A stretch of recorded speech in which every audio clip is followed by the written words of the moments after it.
say from history point of view, there are various types of tenures, but we will not go into those type of tenures, because what happens is as per law today, there are only two types of tenures. One is called the occupancy class tenures and another is called lease tenures. These are the basic two types of tenures. In occupancy, there are two subtypes. One is occupancy class 1 and second is occupancy class 2. These are the two types of tenures that are there in occupancy, sub tenures. So, these are the tenures of land as per the law today.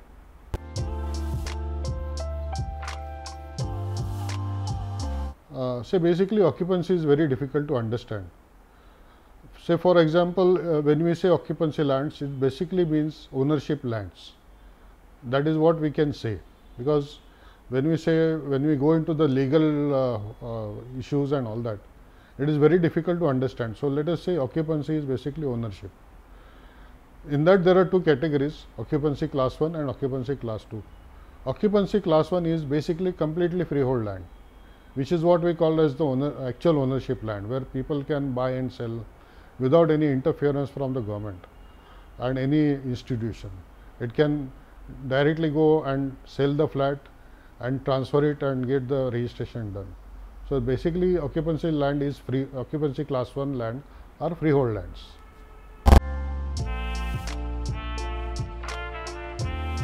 Occupancy class 2 land also are very difficult to understand. Basically, these are also ownership lands. In the property card, the name of the society will come directly as occupancy class 2, and there are no intermediaries like one lessor or lessee or something like that. But there are certain conditions that have been put on these lands. These are lands granted by the government and for certain specific purpose, for housing, to be given to, say for example, some institution and so on. Basically, occupancy lands have been granted to housing societies, and these restrictions are put to ensure that these lands are used properly. These should not be resold, and that the membership should be from the certain categories that they want. So, let us say middle class, then they will check up the salaries, the membership will be approved of the society, and then the land will be granted. So, it is to ensure that the lands are properly utilized. That is why these restrictions are there.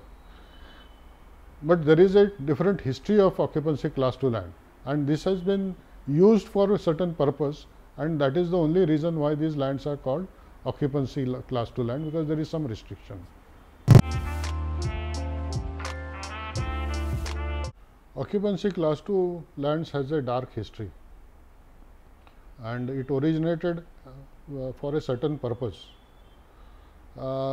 In the then Bombay Presidency in 1902 to 1904, there was severe drought in this area, and land revenue was the main source for the government. And then what it found was that, what was land revenue? Basically, it was farming community which used to give revenue to the government, and this revenue, what you call akrushikar or agricultural cess, that time whatever was there, the farmers were not able to pay it. And there is a provision even now in the laws that if you don't pay the land revenue, the government can take back the land, or they can, what you call, they can take back the land. Now, this provision is very draconian. So, once the farmer did not pay the land revenue, the government used to take back the land, and the same land was again given back to the farmer on lease basis. Now, if you can understand, it is a occupancy class 1 land, where he is paying a land revenue, agricultural cess, and then he goes to lease, which is a lower kind of tenure, and then he has to pay more revenue to the government, because lease rentals were higher than agricultural cess. Now, when he could not pay the agricultural cess, how he is going to pay the lease rent? And these leases were freehold leases. So, the farmer used to sell these leases, because he was in a debt and he was not able to. So, he used to sell the leases. Now, what the government thought was, let us create another type of tenure called occupancy class 2, which means it was not a freehold land. The same land tenure would continue. The same land was given back to the farmer, with a restriction that he has to take a permission from the government whenever he used to sell the land. So, the farmer gets stuck with the same land, he cannot pay the land revenue, and it was compulsory for him to pay the land revenue. Now, I am saying this is a very draconian kind of measure that the government had taken. Instead of doing that, they should have removed the or waived off the cess, agricultural cess or land revenue for that particular year. But then, that was the British government wanted to make revenue from the land and all that, and they did this.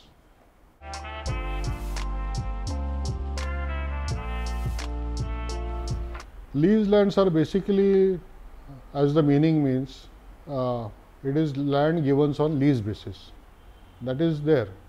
But the lease grants are completely different on as compared to only leased lands. When the lease grant is given, the ownership of the land actually goes to the lessee, because these are long tenure lands, something like given for 50 years, 99 years, 999 years. And once it is given to residential premises, and then there are provisions within the lease tenures that these are renewable after every completion of the lease period. So, these are basically continuous leases basically. So, that is one aspect of these lease lands. Secondly, what has happened is, in 1966, when the Maharashtra Land Revenue Code came into being, the government made these lands as occupancy class 2 lands.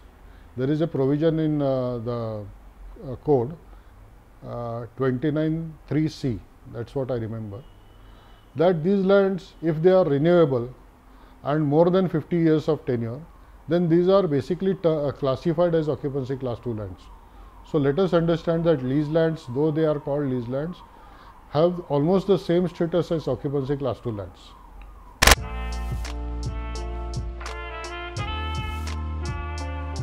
See, occupancy class 2 lands, as per my information, I may be correct or not, I do not know whether this information, are almost more than 1 lakh, that is what I got the information.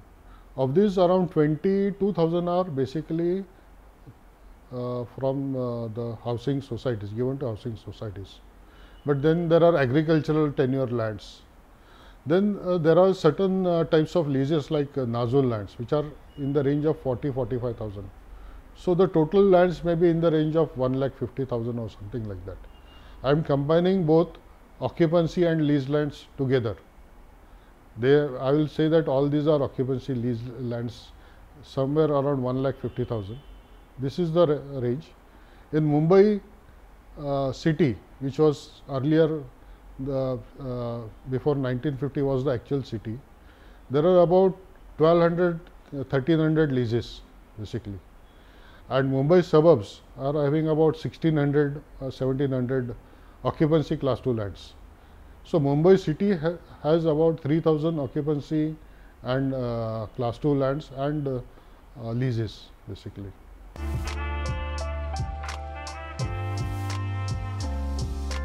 Government is giving land under PWR 219 scheme.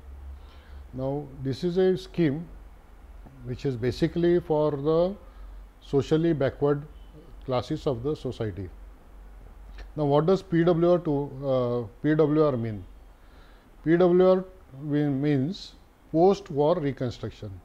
Now, it has nothing to do with the scheme, and since the name is very misleading.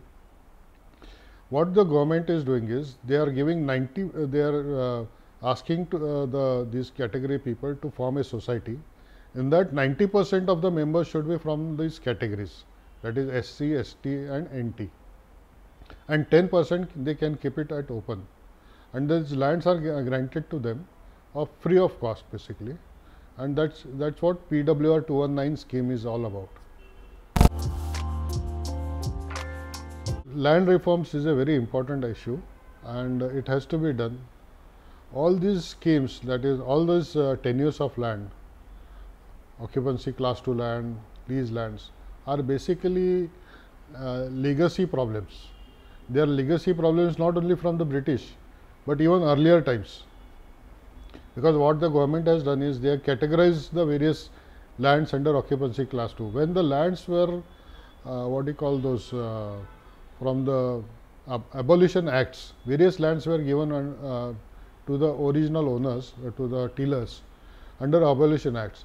What happened is the government gives these lands to occupancy class 2 lands, on occupancy class 2 lands. So all these legacy problems have to be resolved, and then there is there are various reform measures that have been suggested, and then there is a YESDA report in 2006 which suggests that all the lands, the tenure has to be made into freehold, so that all the problems associated with the lands go away. There will be marketability, these lands can be mortgaged, and the difficulties that these people face on these lands will go away. These are all legacy problems and feudalistic legacy problems, and that is the reform, reform measure is that all the tenures like occupancy class 2 and leases have to go away, and these lands have to be made into freehold lands basically. This is what is to be done.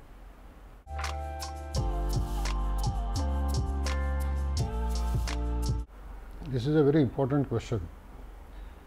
So, the lands have been granted to housing societies. The condition was that the lands cannot be sold to anybody, or the government has to, you have to take permission.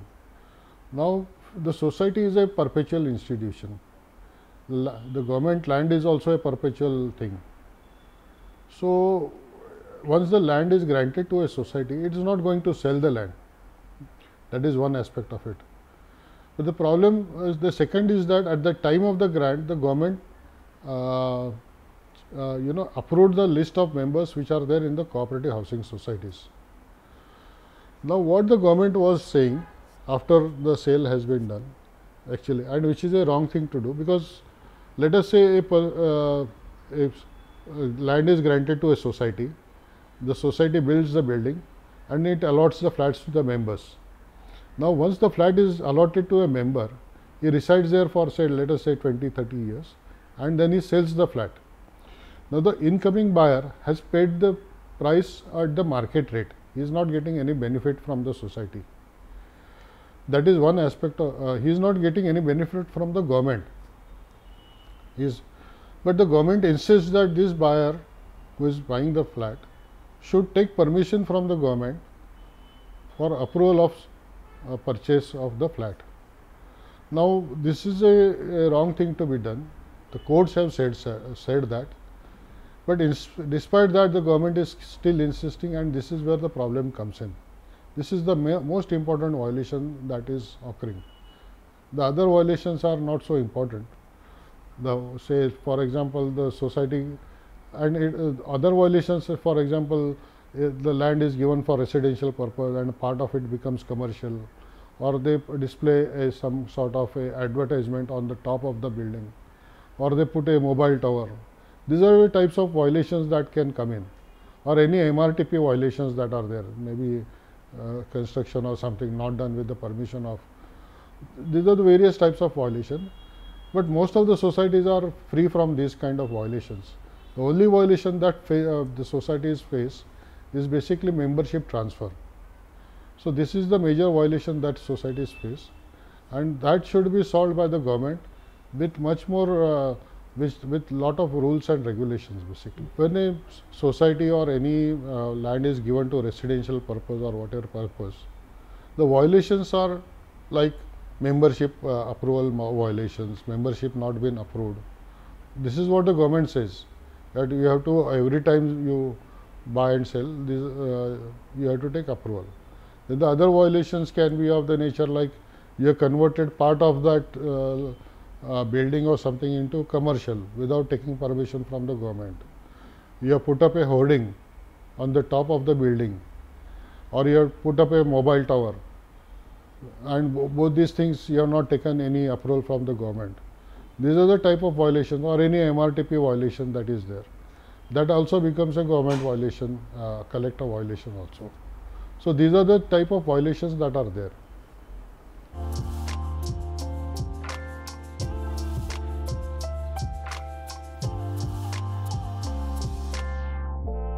Say basically the government is saying that it is necessary for societies to make to take pre-approval of membership transfers.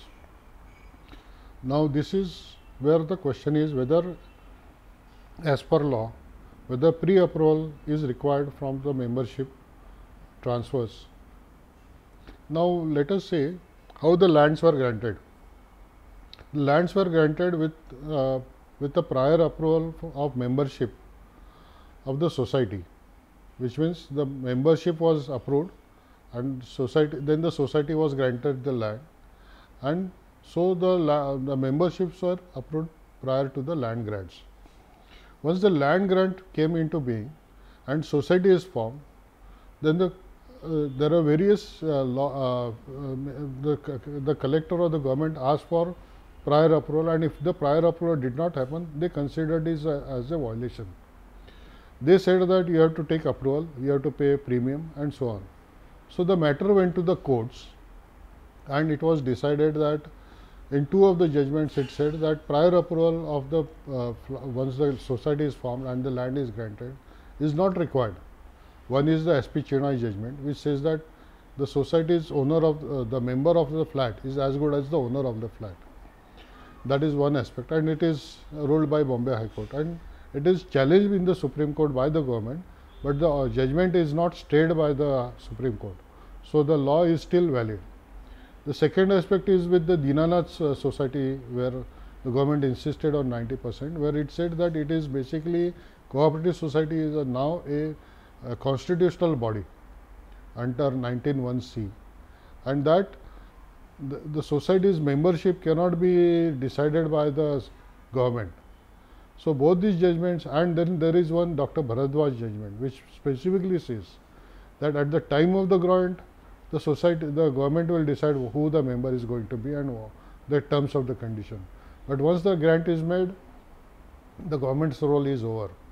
So, when we see legally, transfer of membership is not necessary, but because the government is very strong, it is insisting, and people are not able to come out or get out of that, it becomes then necessary for us to get the permissions and do away with the whole problem.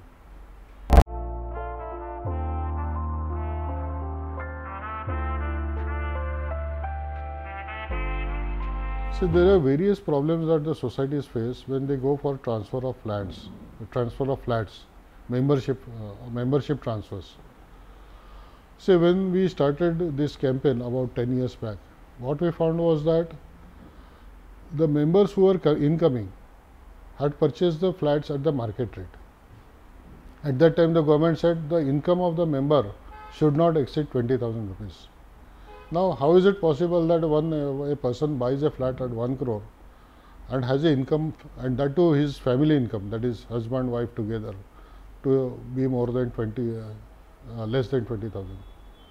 So, we followed with the government, and then they said, okay, fine, we are removing this restriction altogether.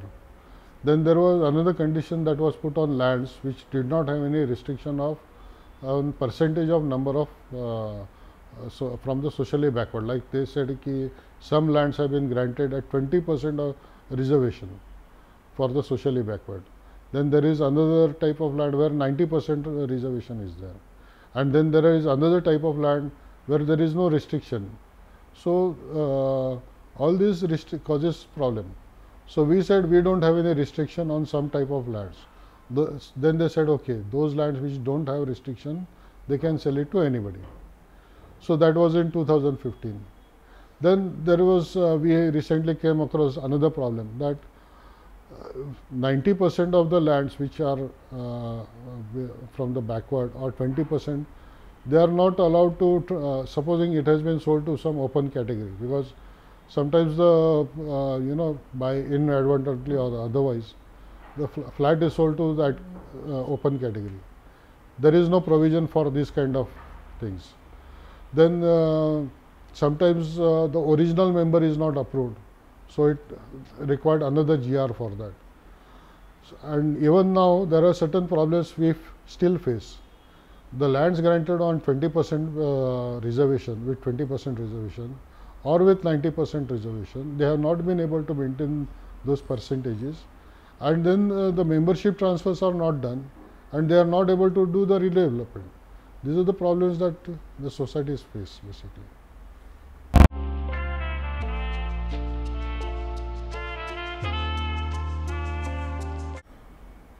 See, the solution is very simple. We have followed with the government, and government has given various GRs and tried to solve the problems. In 2015 they came out with the GR, then 4th May 2018 they came out with a GR, then again on 22/2/22 another GR came, but these are piecemeal solutions. So basically, why does the society want to make these membership transfer issues sorted out? Basically, it wants to do the land freehold basically. So if the membership problems are sorted out and a proper solution is brought about, then the lands can be made freehold. So let us say, what is a simple solution? So what we did is, we did an exercise. One society completed all its exercise of making the membership transfer approved by the collector. There are two societies rather, and we came out with a solution that we will give you 3 times this revenue, but you take one lump sum amount, say 2% of the land values ready reckoner rate. You take 2%, which is 3 times the total income that you have earned in last 40 years, and you give an amnesty to the membership transfer. So if you take 2% from the membership transfer, amnesty from the for membership transfer, then the society is free from all the problems of the paperwork required, and then the society can directly go for freehold. So this is the solution that is there. Give a amnesty, charge 2% of the land ready reckoner rate, and free the society from the paperwork and the tediousness, the restrictions, 20%, 90%, all those restrictions should go away.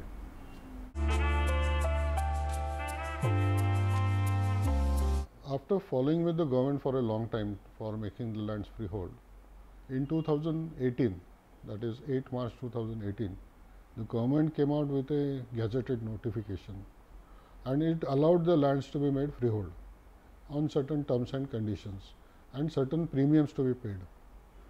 The first thing is that it said you have to clear all the violations. If there is no violation, you can straightway go for the freehold, and then you have to pay a certain premium as per the land tenure. Maybe it is agricultural land, whether it is given to cooperative societies, and so on and so forth. The various things that are there, and then you have to pay the premium, and then you can go make the land freehold. Of course, there are certain problems that we face during this, and it was there for a certain period. A concessional scheme was given. Now this concessional period scheme is for 3 years. That is on 7th March 2022. This concessional scheme, that is the premium to be charged at a concessional basis, is over. So we have made a representation to the government that the concessional scheme be extended, because during this period we had a very severe epidemic. The government was non-functional almost for 1.5 years, and we asked for extension of the scheme. So the government has now decided to extend the scheme, and very soon we will get a GR, gazetted notification, to extend the scheme, and maybe it will be extended for another 2 or 3 years depending upon what the cabinet decides on this basically. So basically all the violations have to be cleared, then you can go for the freehold, and this is the procedure for the.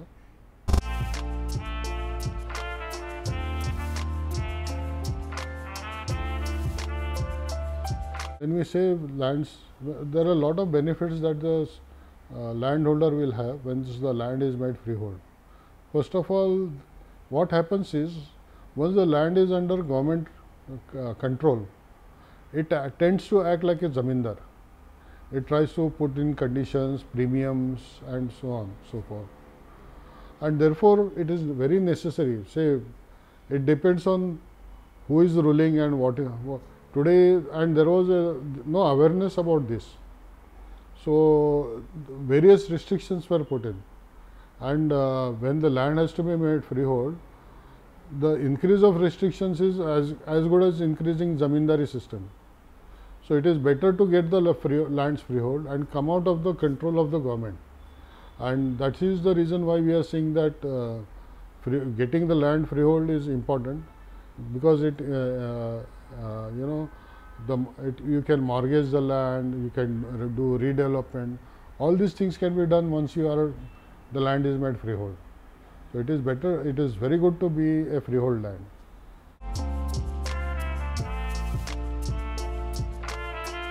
If the lands are not made freehold and it gets stuck in the membership problems and all those problems, and this is where the problems are, or if the society is not made able to pay the premium in this, and the scheme is only for 2 years and all that, after that the premium is going to go up to 60% or 75%, then what will happen with these lands or the buildings? We have already seen one tragedy. The same tragedy is likely to occur with another societies. Like buildings will not be able to redevelop, and many of the societies have built up in somewhere in 70s, when the quality of cement was very bad. They were buying from the ration, low quality ration cement was used. So, there is a possibility that these buildings will fall. So, it is better that the government understands this issue. Already one building has already been fallen, and so it is possible that the buildings will fall, and there is no so it is better that the government comes out with a scheme, proper scheme, and comes out with a solution, so that these buildings will be redeveloped. So, the problem is now, the danger is that lives will be lost if the government does not come out with a proper solution for this freehold and all that.